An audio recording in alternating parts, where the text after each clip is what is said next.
बिस्मिल्लाहिर्रहमानिर्रहीम। शुरू अल्लाह के नाम से जो निहायत मेहरबान रहम करने वाला है। ए मोहम्मद सल्लल्लाहु अलैहि व आलिहि वसल्लम, जो कपड़े में लिपटे हुए हो, रात को क़याम के लिए खड़े हो जाया करो, मगर थोड़ी सी रात, आधी रात या उससे कुछ कम या कुछ ज्यादा, और कुरान को ठहर ठहर कर पढ़ा करो। हम जल्द ही तुम पर एक भारी फरमान उतारने वाले हैं। यकीनन रात का उठना नफ्स की ख्वाहिशों को दबाता है और उस वक्त जिक्र बहुत दुरुस्त और असरदार होता है।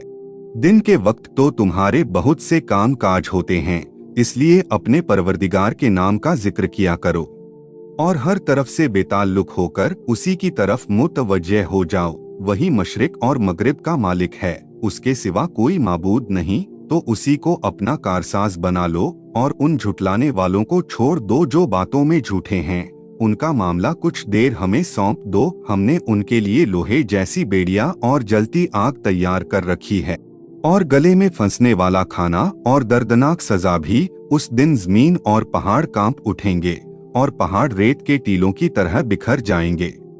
हमने तुम्हारी तरफ एक रसूल भेजा है, जैसे फिरौन की तरफ मूसा को भेजा गया था, लेकिन फिरौन ने उस रसूल की बात न मानी, तो हमने उसे बहुत सख्त पकड़ लिया। अगर तुम भी इनकार करोगे तो उस दिन से कैसे बच सकोगे जो बच्चों को बूढ़ा कर देगा।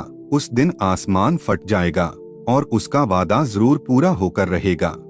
ये सब बातें नसीहत हैं, तो जो चाहे अपने रब की तरफ रास्ता अपनाए। तुम्हारा रब जानता है कि तुम कभी 2/3 रात, कभी आधी और कभी 1/3 रात नमाज के लिए खड़े रहते हो, और तुम्हारे साथ कुछ लोग भी ऐसा करते हैं। अल्लाह रात और दिन का अंदाजा रखता है, वो जानता है कि तुम इसे पूरा नहीं कर सकोगे, तो उसने तुम पर रहमत की। अब जितना आसान हो उतना कुरान पढ़ लिया करो। वो जानता है कि तुम में कुछ बीमार होंगे, कुछ लोग रोजी की तलाश में मुल्क में सफर करेंगे और कुछ लोग अल्लाह की राह में जिहाद करेंगे।